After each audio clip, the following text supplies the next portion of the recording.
Have you ever walked into a room with an absolute purpose and then you get there and you're like, why did I come in here? Well, that could be normal if it only happens every once in a while.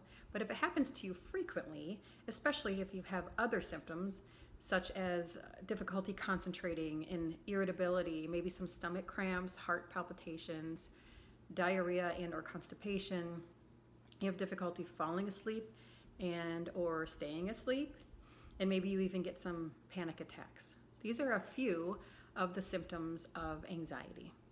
My name is Megan Miller. I am a functional and integrative medicine family nurse practitioner.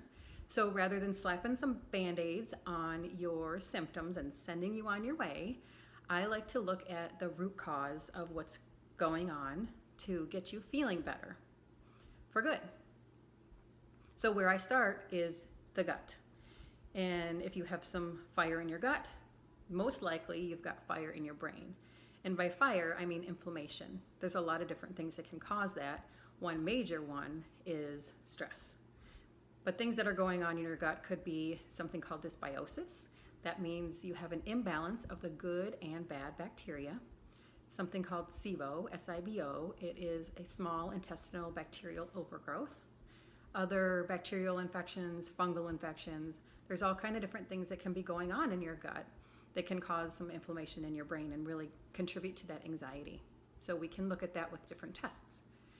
And there's something else called the HPA axis, and that is the hypothalamus and pituitary gland, both in your brain, and then the adrenals, which are right on top of your kidneys. And these three things work together day in and day out, and they communicate in order to form your stress response, which is not set in stone. You can absolutely change it. It just takes some time and patience. Within the HPA axis, you have your cortisol, your stress hormone, one of the stress hormones.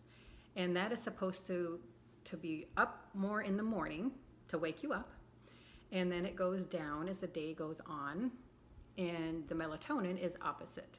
So you should have lower melatonin in the morning, and then it should be a little bit higher at night so that you can fall asleep. And if you're waking up in the middle of the night, like 1 or 2 or 3 a.m., and you're like a little toddler and you say, oh, it's time to play because you're wide awake, well, that probably means you have a little bit of imbalance with the cortisol and melatonin. And we can absolutely work with that. Something else involved in the HPA axis is our perceived stress. So the what if this happens, and what if that happens, and what am I going to do if this happens? Things like that. Well, 95% of the time, what we're so worried about that might happen actually never happens. So it's much easier said than done.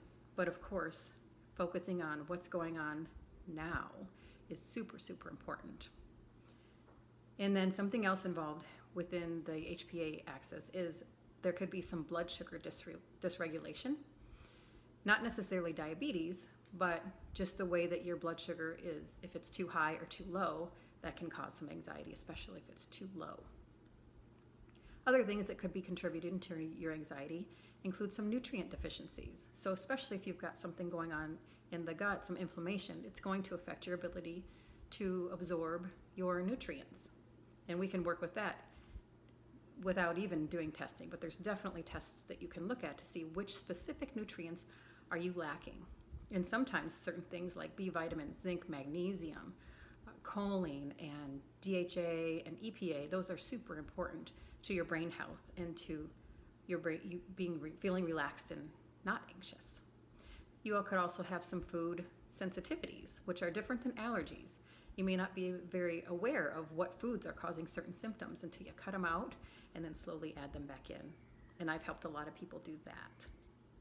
A couple of other things that aren't always on the radar of providers, especially in Texas, is mold and Lyme disease. And those are definitely on my radar. So we look at all of these things. There's also a possibility of certain heavy metals. So if you're interested in getting to the root cause of your anxiety so that you can really feel better, please contact me. You can find my contact information on my website, which is meganmillernp.com. It's MEGAN, Miller, and then NP as in nursepractitioner.com. Thank you for listening. I hope you have a wonderful, relaxing, and joyful day.